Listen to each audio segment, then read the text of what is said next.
a María Alejandra Trujillo en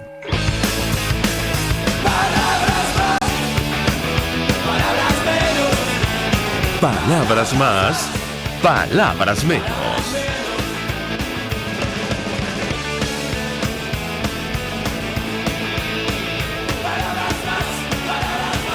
Muy buenos amigos de Radio Caracas Radio, lo mejor de este miércoles 20 de marzo del año 2019. Todo el equipo que trabaja para ustedes a partir de esta hora los saluda. En la producción Marilia García, en la redacción Jackson Vargas, en los controles César Arteaga, quien tendrá el inmenso placer de acompañarles, María Alejandra Trujillo. Saben ustedes, se pueden comunicar desde muy temprano a través de la cuenta en Twitter de la radio, @RCR750, seguirnos por el Periscope, por internet, rcr.tv, en señal abierta en Caracas 750M en su dial, en Ciudad Guayana Eléctrica 97.7 FM. Escuchaban ustedes algunos titulares de los diarios de circulación nacional, temas que vamos a debatir la mañana de hoy. Le pido a mi equipo que le escriba por WhatsApp a nuestro primer invitado. Él va a recibir comunicación a través de que coordinen con él. Él me está escribiendo internamente que sí, que lo llamen al Skype.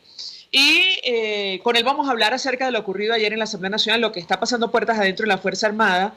Y sin duda alguna, bueno, este encuentro en Estados Unidos entre el presidente Donald Trump y su par brasileño Jair Bolsonaro. Ellos reiteraron otra vez el tema de que todas las opciones están sobre la mesa con respecto a Venezuela. Les preguntaron insistentemente sobre una eventual intervención militar directamente en rueda de prensa a las afueras de la Casa Blanca, y al menos el presidente Bolsonaro decía que son temas reservados y no serán discutidos públicamente. En todo caso, decía el mandatario de Brasil que era necesario hacer todo lo posible para resolver el problema de la dictadura venezolana, así la calificó, y llevar democracia y libertad a nuestro país. Lo comentaremos sin duda alguna con nuestros invitados la mañana de hoy. Además, Brasil aspira a convertirse en un aliado especial de la OTAN.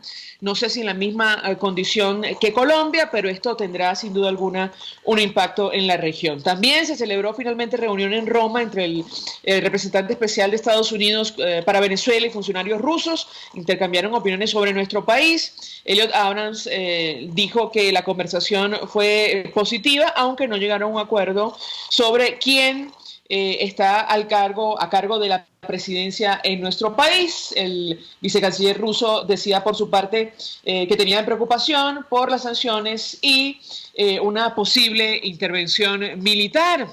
Sobre este tema de las sanciones, bueno, justo ayer el Departamento del Tesoro asestó un golpe al oro venezolano, así lo titula el diario El País. Donald Trump advirtió que las sanciones más duras a Caracas aún no han llegado. Estados Unidos insistió en su objetivo de asfixiar económicamente al régimen de Maduro. El Departamento del Tesoro ha impuesto, dice la nota, el martes sanciones sobre la compañía estatal de minería venezolana Minerven y sobre su presidente Adrián Antonio Perdomo por hacer un mal uso de las operaciones mineras de oro como otra forma de robarle al pueblo venezolano. Y no sé si tenemos ya vía Skype.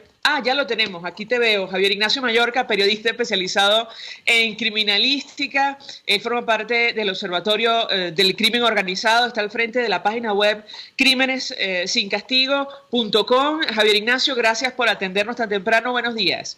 Un placer, María Alejandra. Un gusto conversar contigo varios temas. Yo iniciaría a partir de este acuerdo, antes de entrar el panorama geopolítico. Este acuerdo suscrito ayer en la Asamblea Nacional es muy claro. Intentan reinstitucionalizar, al menos ese es el objetivo de la Fuerza Armada, y han dicho, entre otras cosas, que aquellos que se plieguen a la Constitución, seguramente serán perdonados, con el objetivo de restablecer la democracia en nuestro país. ¿Cuál es tu interpretación? Bienvenido. Sí, gracias. Este acuerdo que fue aprobado ayer en sesión de la Asamblea Nacional tiene varios aspectos relevantes. Lo primero que destacaría es el momento en el que surge.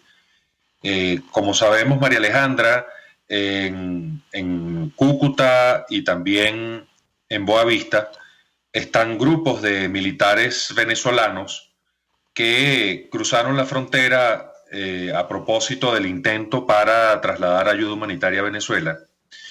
Y bueno, según Migración Colombia, solamente en ese país hay unos 1.000 militares.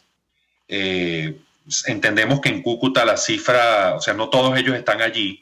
Sin embargo, es un grupo muy grande de militares y la gente debe entender que esto requiere de una consideración especial.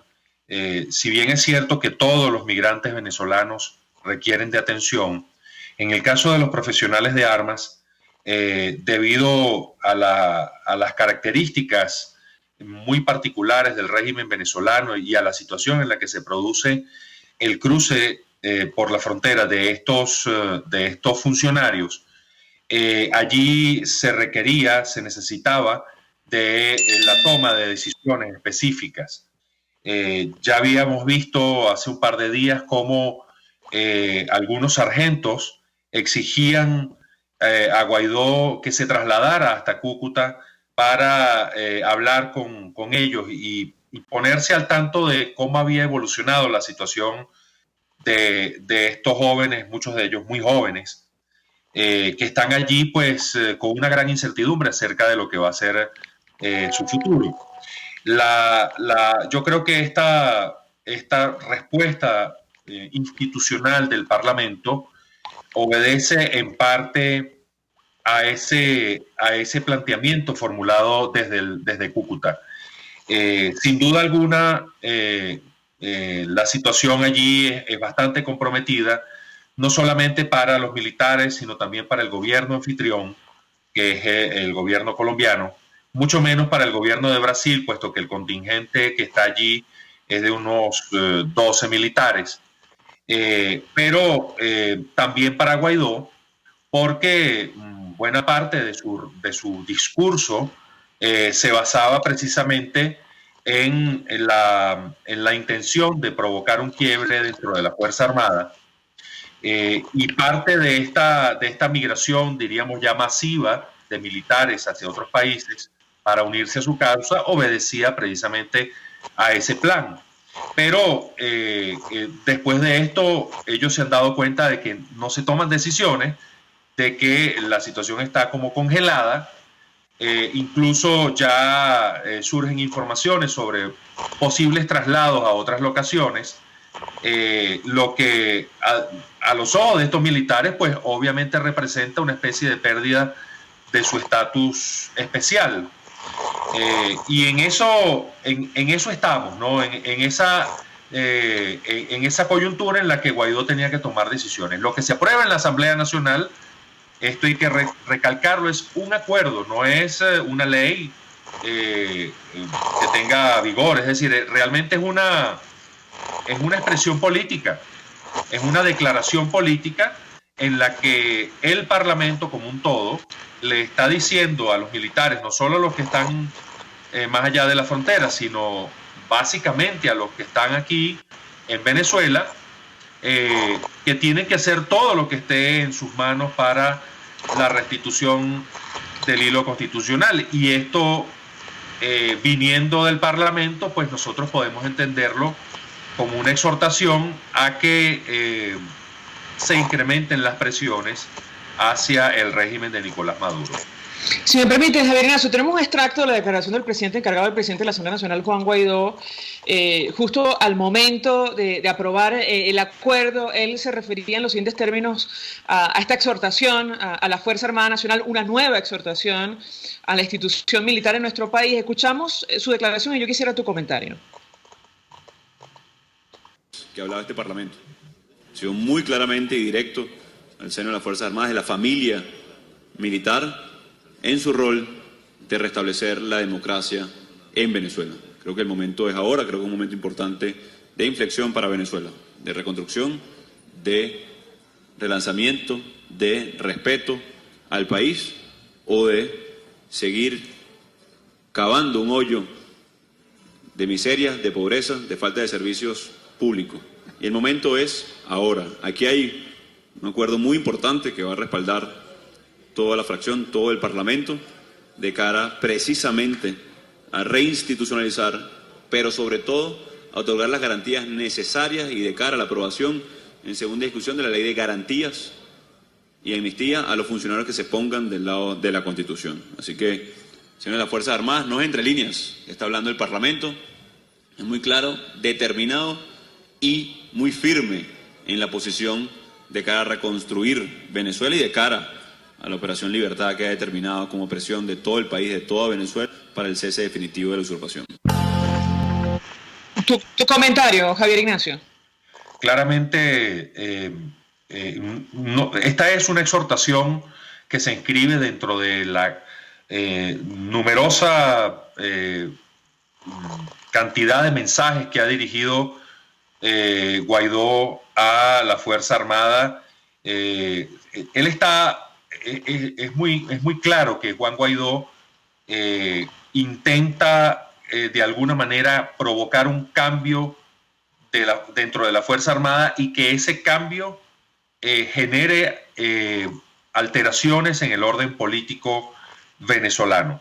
Desde luego está colocando a la Fuerza Armada como principal motor de esos cambios.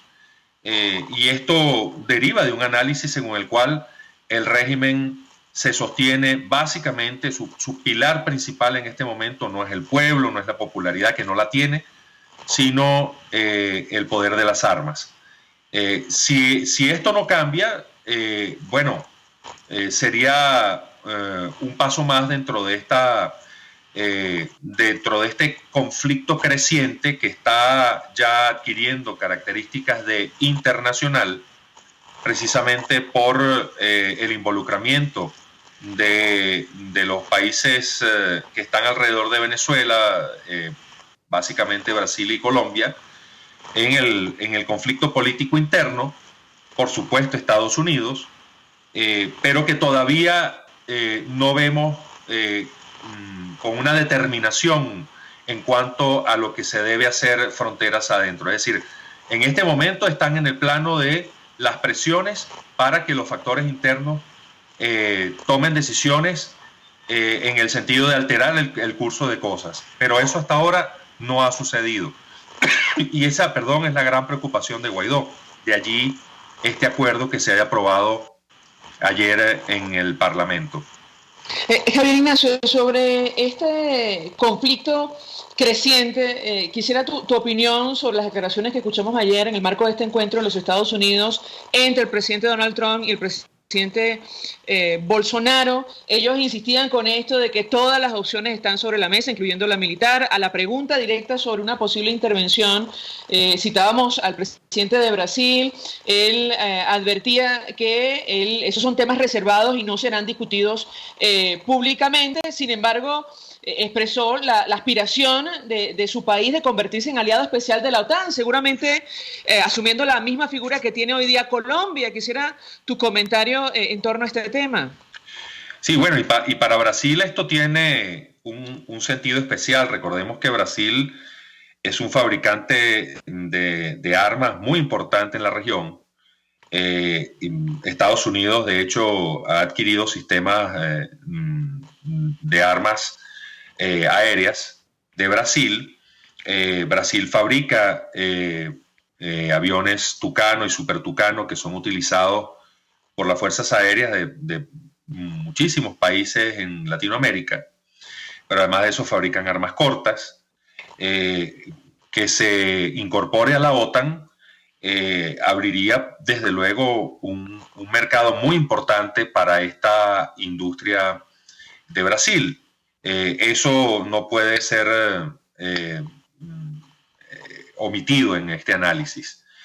Desde luego que esta declaración está alineada perfectamente con lo que ha venido sosteniendo Estados Unidos, pero María Alejandra, no le vemos hasta ahora una mayor intención en cuanto a la fase de ejecución. Lo que se ve es una declaración política, una declaración de alianza en cuanto a un problema específico, que en este caso es Venezuela, de sintonía en cuanto a lo que se debe hacer. Creo que Estados Unidos hasta ahora no había logrado tanta sintonía en esto. O sea, la entrevista de Bolsonaro y Trump, de los representantes de Brasil y Estados Unidos, va en ese sentido. Unir esfuerzos, generar sintonía con respecto al problema venezolano, pero hasta ahí. No vemos mayor avance en cuanto a eso que se sugiere en esa declaración, en cuanto a que todas las opciones están sobre la mesa. Y uno se pregunta, bueno, si la opción militar realmente está sobre la mesa, ¿qué es lo que se tomaría en cuenta para llevarla a cabo? Esto porque, bueno, le otorgaría a uno ciertos elementos de análisis para evaluar mejor las situaciones. Por lo pronto, María Alejandra, lo que vemos es que apenas están recorriendo algunas fases preparatorias de esa opción que ni siquiera conducirían necesariamente a la ejecución de ninguna operación militar, pero que son fases que deben ser quemadas, que deben ser llevadas a cabo, como por ejemplo la evaluación de los terrenos específicos donde se llevaría a cabo algún tipo de operación o de intervención. Pero esto no quiere decir que eso se vaya a concretar en el futuro inmediato. Creemos que, María Alejandra, todavía aquí hay un largo camino por recorrer. La gente en Venezuela no debe estar,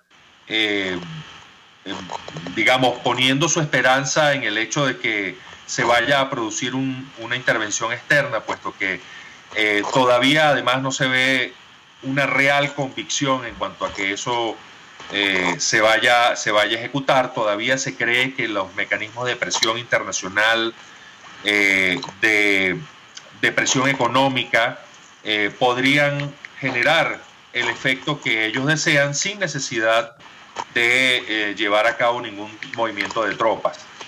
Creo que eso es lo que se intenta en este momento. Allí se inscribe, por cierto, la sanción del Departamento del Tesoro contra Minerven y contra su presidente. Es decir, en esa línea es que sí se ha recorrido el camino más largo, el camino más intenso, y creo que definitivamente Estados Unidos va a seguir trabajando en ese sentido, no solamente en sanciones a instituciones como Minerven, sino también a personas, y de repente también, María Alejandra, algo que debemos tomar en cuenta es algún tipo de prohibición al uso de tarjetas de crédito y de débito de validez internacional.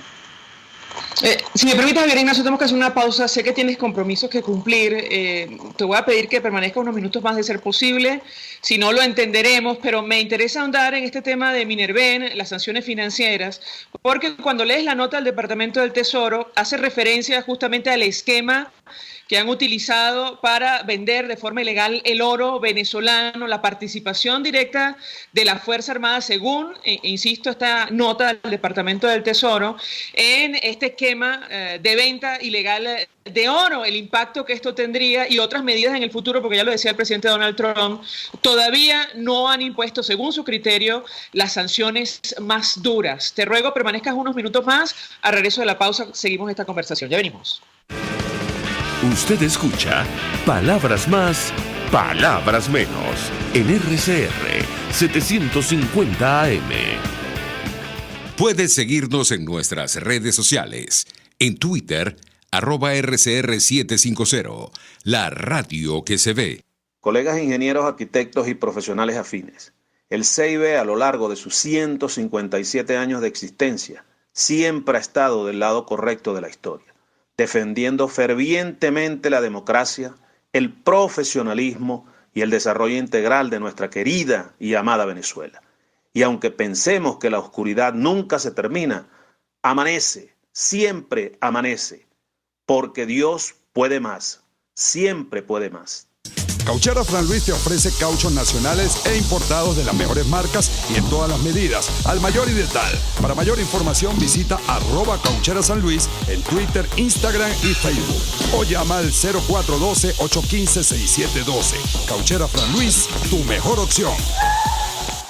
Mensaje del ingeniero Kenick Navarro, presidente del FOMPRES CIB. Apreciado colega ingeniero, arquitecto y afín, el Fondo de Previsión Social del Colegio de Ingenieros de Venezuela, FOMPRES CIB, diseñó para la protección de tu salud el Sistema Integral de Previsión Social. El mismo tiene a tu disposición beneficios de la solvencia, asistencia primaria de salud, el plan de salud con coberturas de acceso VIP, todos estos planes pensando en la protección de tu familia. Para mayor información visita fomprescib.net.be, Colegio de Ingenieros de Venezuela, construyendo futuro. Todos las piensan, todos las escuchan y María Alejandra Trujillo te las dice. Palabras más, palabras menos.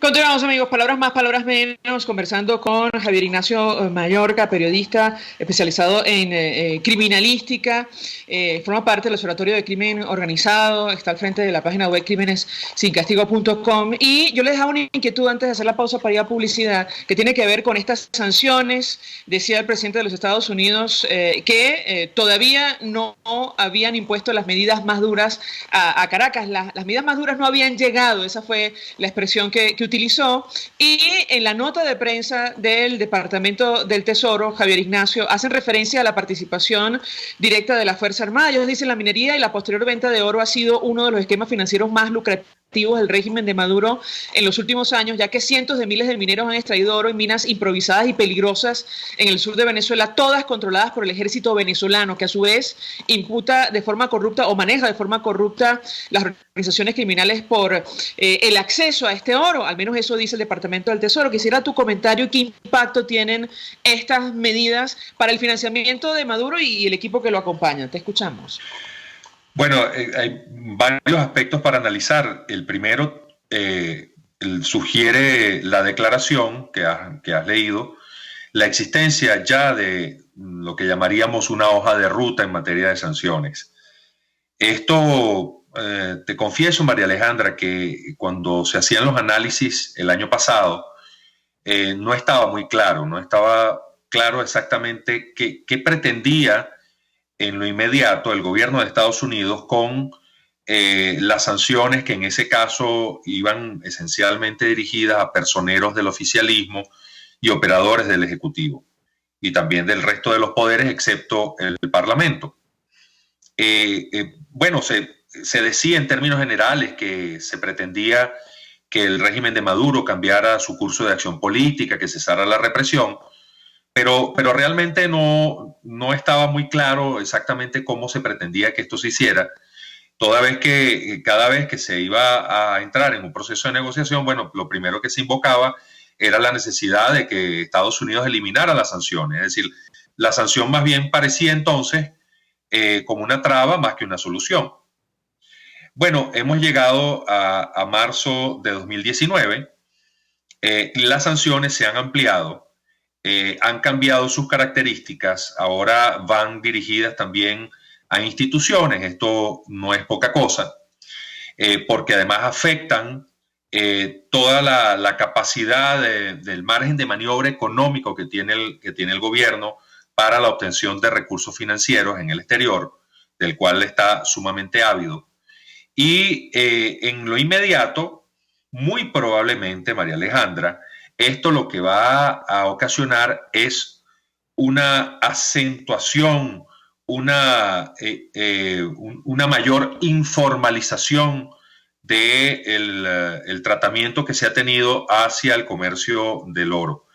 Todo esto que hemos visto en Uganda recientemente, todas las informaciones que hablan de un trasiego de oro venezolano en Uganda, uno se pregunta cómo pudo llegar semejante cantidad de oro, se habla de más de 7 toneladas, hasta ese país en África, para que ese oro fuese refinado y procesado, puesto que entendemos que es un oro que apenas cuenta con un mínimo procesamiento en forma de algunas barras en el estado Bolívar y que luego es trasladado directamente desde allá.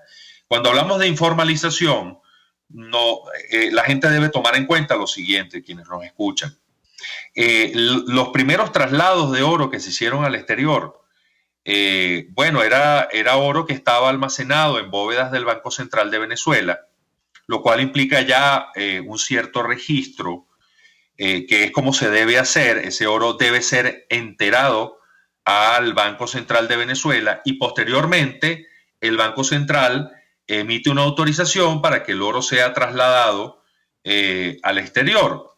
Había un debate en torno a si esto necesitaba un permiso parlamentario, pero obviamente en el actual estado de cosas y con el quiebre de relaciones entre el Parlamento y el Ejecutivo, ya sabemos que el Ejecutivo iba a omitir ese paso.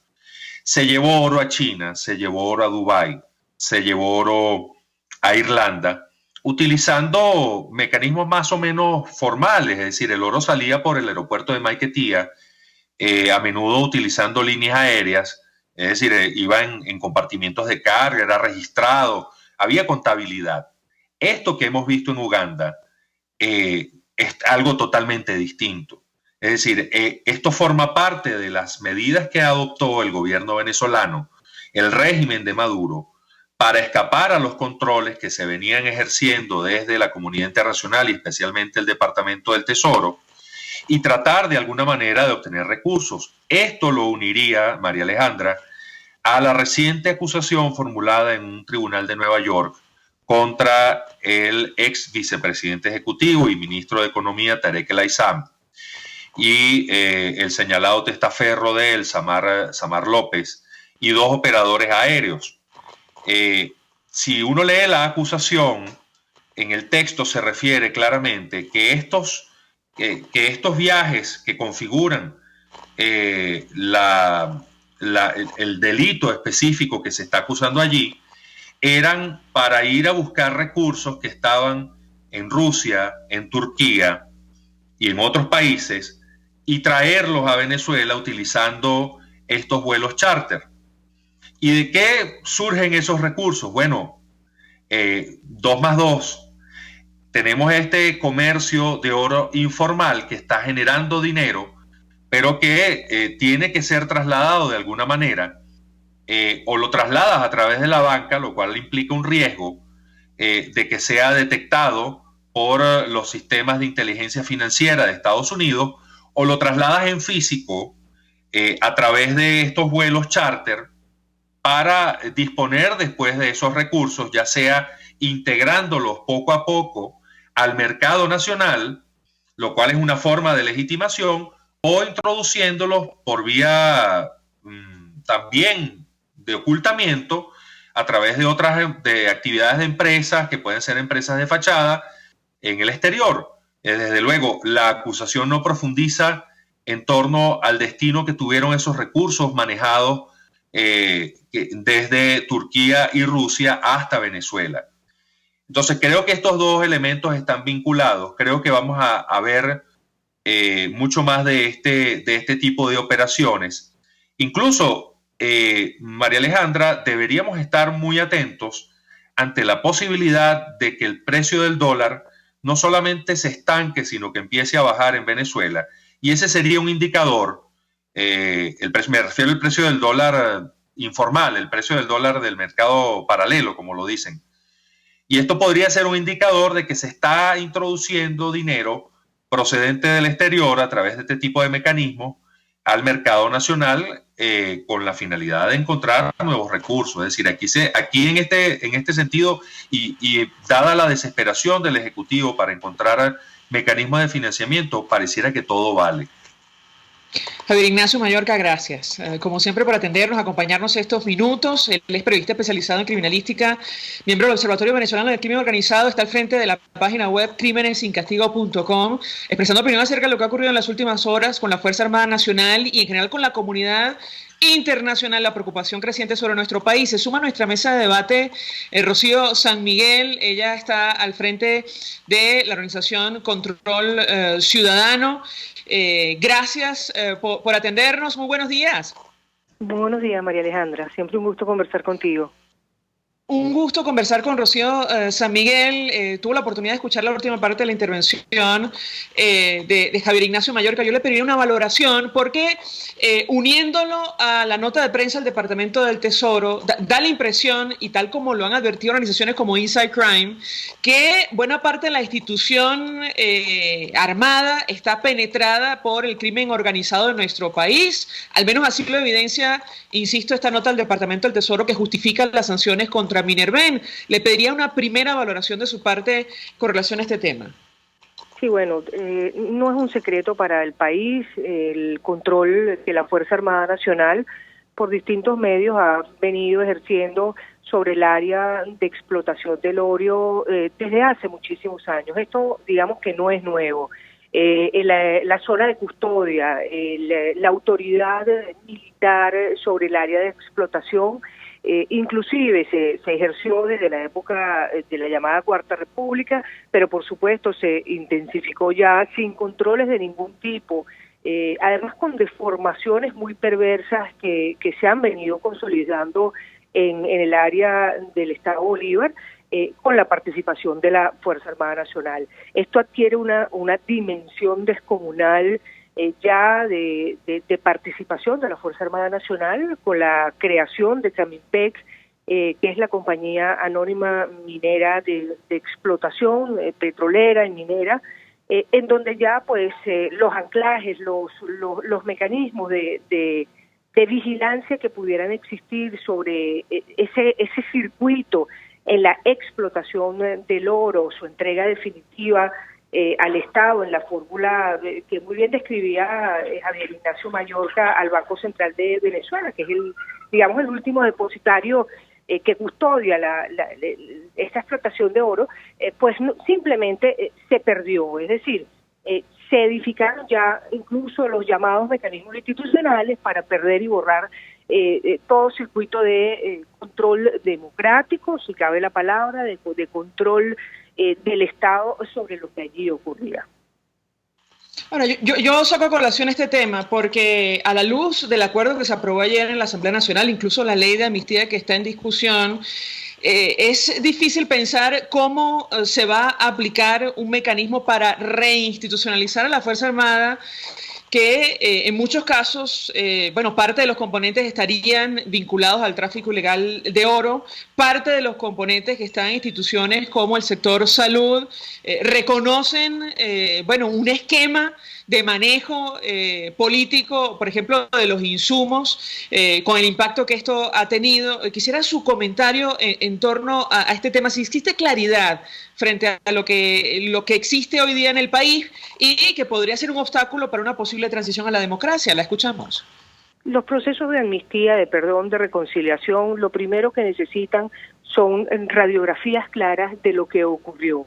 Es decir, difícilmente se puede perdonar, se puede amnistiar si no se sabe lo que ocurrió. Inclusive muchos países prefirieron pasar antes que a procesos de amnistía a comisiones de la verdad, por ejemplo, como Sudáfrica, en donde era necesario determinar qué alcance tuvo el grado de violaciones a los derechos humanos para que efectivamente pueda haber perdón y pueda haber reconciliación. Sobre el tema de la Fuerza Armada Nacional, por supuesto que esa radiografía y ese mapa tiene que determinar claramente los elementos de corrupción que existieron separados de los elementos de violaciones graves a los derechos humanos.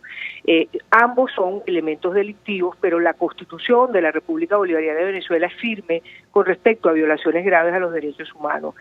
No vaya a suceder como ocurrió en Uruguay, en un tiempo en el que se estableció la ley de punto final para tratar de perdonar los crímenes que allí se habían cometido, y muchos años después se determinó que no era posible una ley de punto final y que eran juzgables los delitos que allí habían, porque era inadmisible que esto pasara por debajo de la mesa.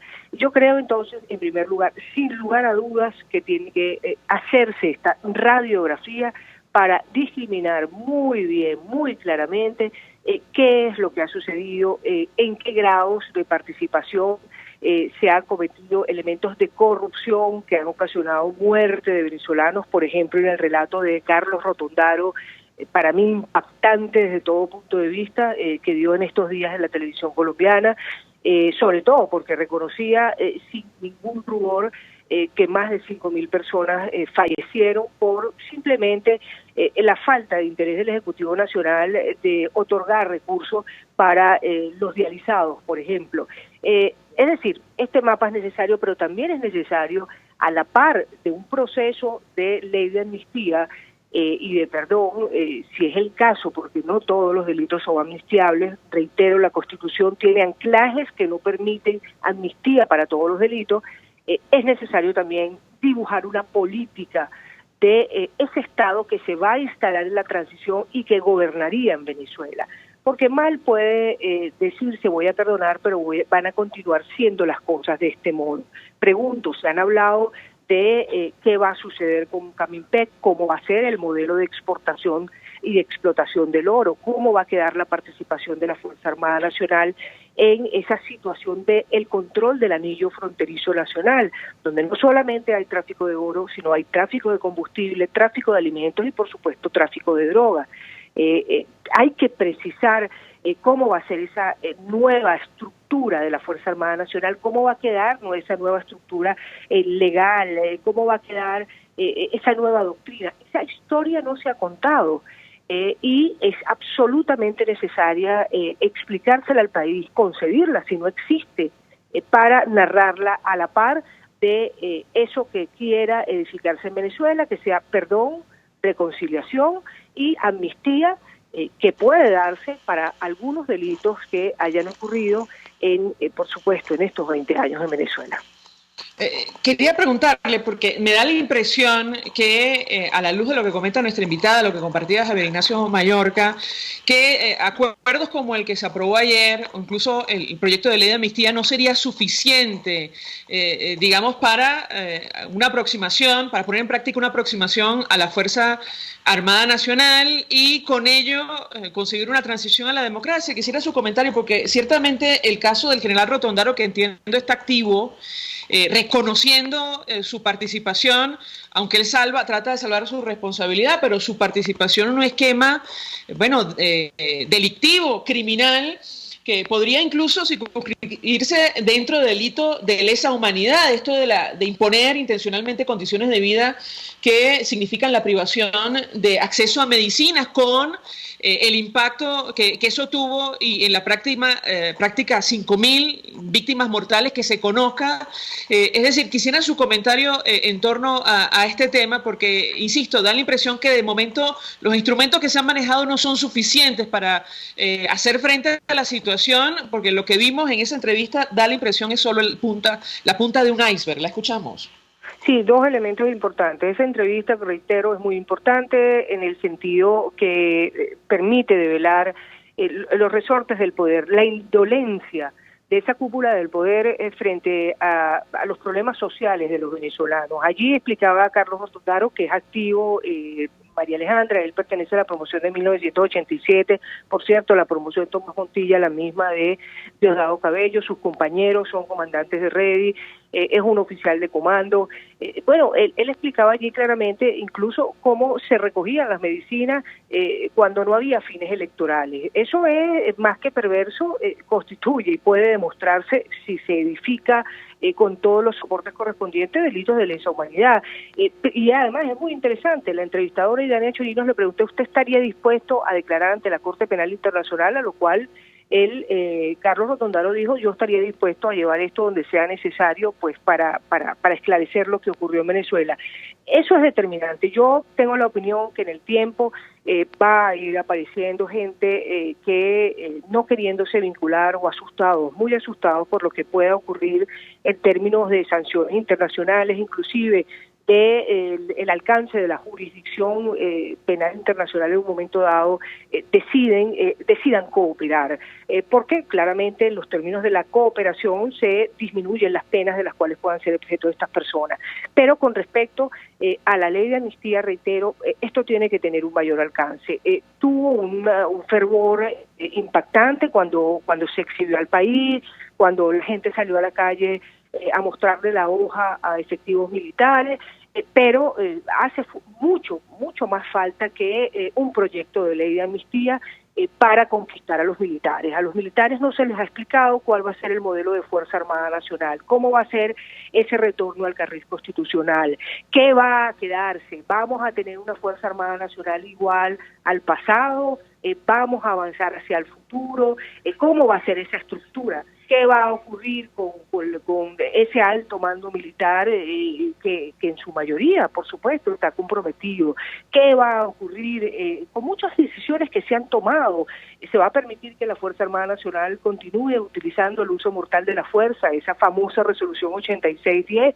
Porque van a ocurrir elementos necesarios de control de manifestaciones, cómo va a ser ese mundo de la transición respecto al uso de la fuerza, la militarización del país, qué va a pasar con la milicia, cómo va a ser esa participación de la Fuerza Armada Nacional en los modelos de gestión fronteriza, donde son la autoridad única que existe en toda esa tranza que ocurre en los 10 estados fronterizos del país, cómo van a quedar el funcionamiento de los órganos de inteligencia y de contrainteligencia, porque nada hacemos con amnistiar mientras existen depósitos de personas en todos los estados del país a cargo de la Dirección de Contrainteligencia Militar y del SEBIN. ¿Qué va a pasar incluso con el SEBIN? Es decir, esta radiografía país es absolutamente necesaria. Un elemento propositivo de país vinculado a la Fuerza Armada Nacional también es absolutamente necesario para que quede y sea creíble una ley de amnistía en Venezuela. De lo contrario, simplemente se estará discutiendo una hoja que todavía no queda claro cómo va a resolver los problemas de anclaje constitucionales que prohíben amnistiar y perdonar graves violaciones a los derechos humanos. Gracias, Rocío San Miguel, por atendernos y acompañarnos, presidenta de Control Ciudadano para la Seguridad, la Defensa y la Fuerza Armada Nacional, expresando opinión acerca del tema que nos ocupa, la institución armada de nuestro país, sobre estos depósitos de personas, como los define nuestra invitada. Al regreso de la pausa hablamos con Sebastiana Barraez.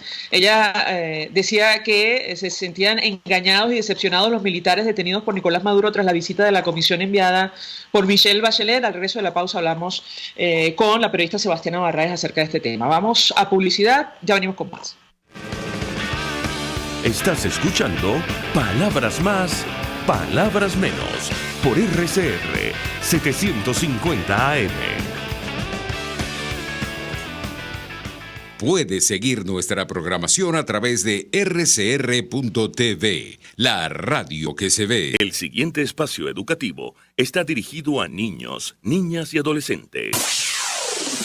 RCR presenta Todo se puede, una producción nacional independiente de Mayra Prado, certificado número 16923. El cambio es acción. Muévete por tu salud. No tienes excusa. Tú puedes. Correr descalzo. Estás en la playa un fin de semana. ¿Cuántos hemos caído en la tentación de correr descalzos por la orilla? Entre corredores, actualmente existe un debate sobre correr descalzos o no. Escucha algunos de los argumentos y tú decides. Para los seguidores de correr descalzos, la investigación indica que 100 gramos de peso extra en los pies disminuye el paso de la carrera en 1%. ¿Te parece poco? La matemática dice que un par de zapatos de 280 gramos te hará un 5% menos eficiente. Agrégale un 5% a cualquiera de tus tiempos y verás el resultado. Más de 5 minutos de diferencia. Para los que apoyan correr con zapatos, en primer lugar buscan la protección de objetos peligrosos y luego se espera el control de amortiguación y o del movimiento, dos de los factores relacionados con la prevención de lesiones. Pero ahora saltan los corredores de pies descalzos para defenderse. Al correr descalzos, el cuerpo se pone en alerta y dedica toda la visión, músculos, huesos, tendones y estructuras de soporte de los pies para tener el mejor control posible. Dicho estado hace que se pueda controlar mejor las fuerzas que se perciben durante la carrera. Los corredores con zapatos no se hacen esperar. Los podólogos afirman: algunas superficies suaves como la arena mojada aumentan la probabilidad de lesiones. Un punto en común: se puede caminar descalzo por la casa, hacer ejercicios para fortalecer el pie o correr hasta 1 kilómetro descalzo. Un dato interesante: los estudios que apoyan correr descalzo han sido realizados en su mayoría por antropólogos. Aún queda mucho que descubrir antes de apoyar esta decisión. Cada quien que tome la suya. Yo, por ahora, me pongo mis zapatos. Todo se puede. RCR presentó Todo se puede con Mayra Prado. Síguela por Twitter, @todosepuedenet. Una producción nacional independiente de Mayra Prado, certificado número 16923.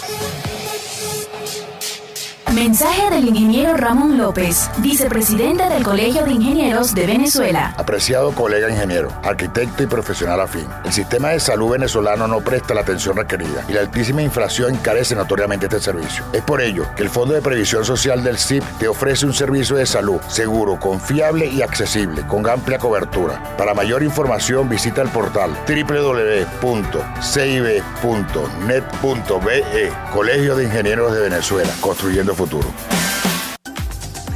Les habla Rafael del Rosario. Nuestra Constitución, en su artículo 57, establece que toda persona tiene derecho a expresar libremente sus pensamientos, ideas u opiniones, sin que ningún órgano del Estado pueda censurarlo. No te quedes callado. Haz valer tus derechos.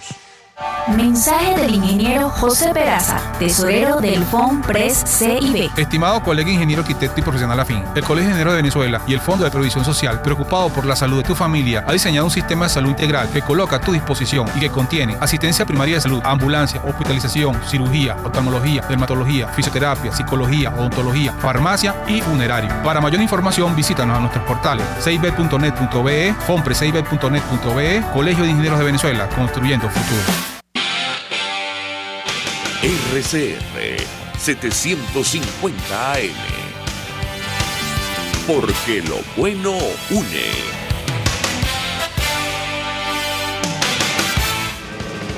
Información, opinión, contraste. María Alejandra Trujillo está en Palabras Más, Palabras Menos.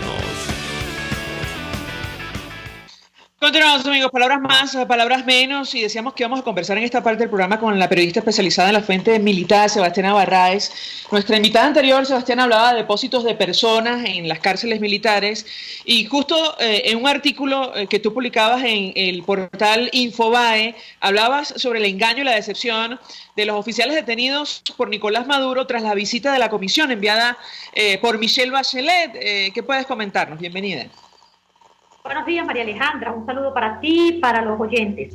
Bueno, a ver, yo creo que las expectativas que han surgido a raíz de la visita de la comisión enviada por Michelle Bachelet, pues, sobre todo en el caso de las cárceles, creó una sensación de esperanza, donde cada quien pretendía poder narrar esos hechos atroces que les han sucedido, muchas veces donde se incluye la tortura.